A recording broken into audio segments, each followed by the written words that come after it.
das ações ligadas a commodities, né? Como você está vendo isso no curto, médio prazo? Acho que você já falou um pouco, mas a gente dá uma reforçada. Tá. Um dos motivos que explicam a nossa né, realmente o destoamento grande foi no início do ano, né? Por quê? Entramos no início do ano olhando uma China ruim, ela não piorou. A China, ela entrou em 2022 péssima, tá? Para não falar outra coisa. Então, ou seja, aquele boom de commodities com a guerra, legal, ok, né? Só que a gente já entrou mais tranquilo em relação, por quê? Porque é fato, né? O nosso cenário neutro e cenário de aperto monetário e forte desaceleração chinesa não é um call de commodities, Thiago.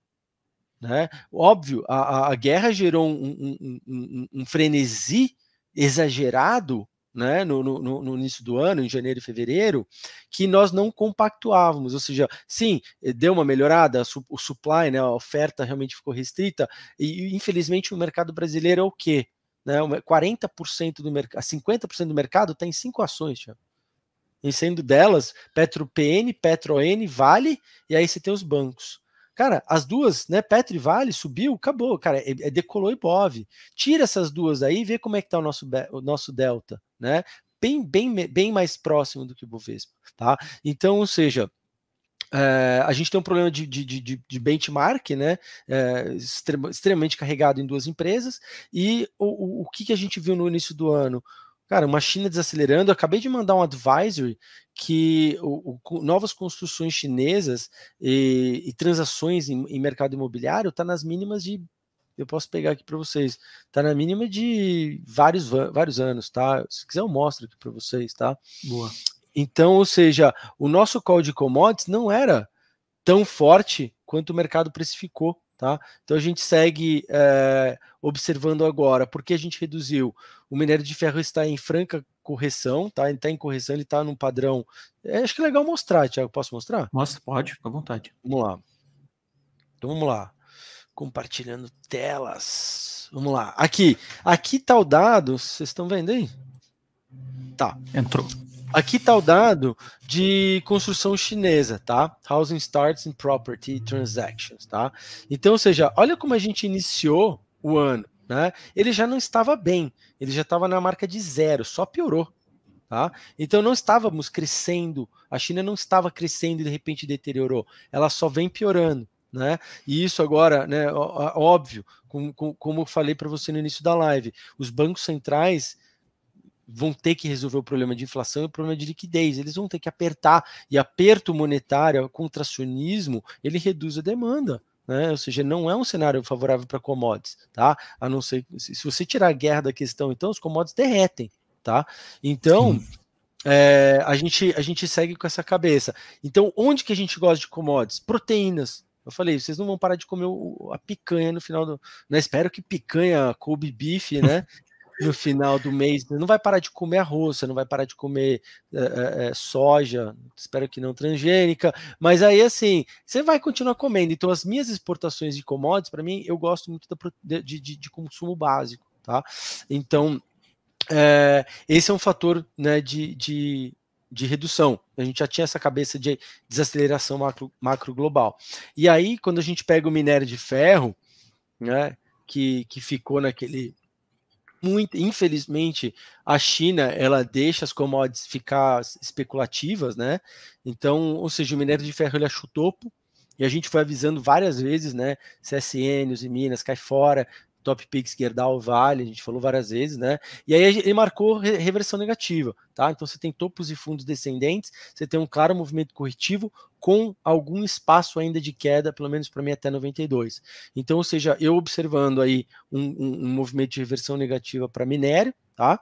E aí no Brent, que eu ainda não concordo, né? Eu falei, a gente tomou uma volatilidade enorme no petróleo esse mês, cara, sem nenhuma razão, tá? Mas a gente também achou um topo duplo aqui, a gente achou um teto, tá? Então, como a gente achou um teto, eu achei que o momentum do setor ia dar uma piorada, tá?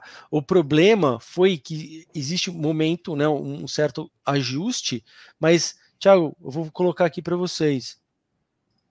Quanto que a gente está caindo mais ou menos aqui? -2, nem isso, -1%. Explica 3R. Tá aí. Cadê a correlação? Que sempre existiu, né? E nós chegamos até a ter valorização do petróleo. Ou seja, o pessoal tá achando, não, a economia vai pisar no freio, vai tudo parar e lascaram, né? Ou seja, detonaram as ações de petróleo. Esses movimentos manada, né? Ou seja, tá tudo muito agressivo e indevido. O patamar atual de petróleo é extremamente benéfico para todas as empresas. Ponto. Continuamos com uma oferta restrita na Rússia. Ponto. Alguém vai ter que comprar petróleo da gente. Elas estão extremamente bem posicionadas. Vale menos 30? Cara, e isso porque nós tivemos uma alta, né? A gente chegou a subir 7% no mês, né? A gente chegou a subir 7 cravado, e agora a gente está em menos 1,5, menos 2, menos 1,5 ali. Para que detonar as empresas? É um setor extremamente lucrativo. Nunca foi tão lucrativo e continuam bem. 3R, inclusive, tem o menor lifting cost da América Latina. Melhor que Prio, melhor que Petro. É um player mais small cap, mas gente, está super bem posicionado, estão crescendo. Prio acabou de dobrar de tamanho, o Albacora, vai pegar o Albacora Leste, dobrou de tamanho. Gente, eu sou comprador, isso aí era para estar decolando, não era para estar caindo. Na minha correlação, na minha visão, entendeu? E a 3R teve até que sair da carteira, né, recomendada. Perdeu todos os gatilhos, a gente tem acionamento de risco. Esse né, o que está penalizando a gente salva a gente nos movimentos corretivos mais prolongados. Então, esse tiroteio e a necessidade da gente utilizar stop acaba penalizando a carteira. Acontece. E por que o BTG Pactual saiu da carteira também, Menor? Tem motivos. Vamos lá. Primeiro, se a gente vê o mercado brasileiro subavaliado e mais atrativo para o gringo, o BTG a gente não vê como um alvo de fluxo internacional, né? A gente vê o fluxo internacional sempre migrando para large caps, tá? Então, ele continua sendo, está extremamente positivo, né? Super bem, mas dentro de uma queda, dentro de uma maior atratividade de mercado nas mínimas, eventualmente uma entrada de capital estrangeiro que visa mais liquidez e ações mainstream, vamos falar, eu prefiro os bancos large cap. Entendi. Aí tá em Itaúsa, no caso a Itaúsa aqui, fazendo o papel da Itaú também. E a gente também perdeu um pouco do controle de risco de Banco Pactual, tá? Então, assim, apesar de fundamentalmente a gente ser bem comprador, o que aconteceu? Né, eu estava explicando isso numa live hoje, né?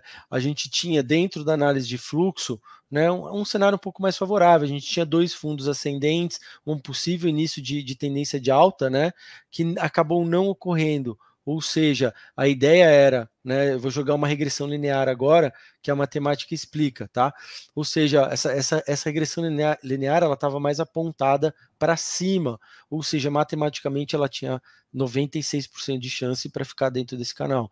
O que aconteceu? Veio esse movimento de reversão negativa com perda de mínimas, e isso aqui está claramente em consolidação, tá? E a gente perdeu o controle de risco, porque aonde era o último fundo disso daqui, né, é exatamente onde a gente está, né, e ela acabou até perdendo um pouquinho. Como ela passou e perdeu toda a nossa tese de canal, a gente vê uma pior, assim, o controle de risco dela ficou pior para a gente. Se ela perder, ela tem bastante downside até o último fundo, enquanto Itaúsa a gente vê num fundo um pouco mais sólido. Então, são alguns fatores aí que explicam a nossa troca. Eu acho que todo esse vídeo quer conversar com um assessor de investimentos sobre sua carteira? É fácil. Acesse apoloinvestimentos.com.br e solicite o seu contato. Um grande abraço.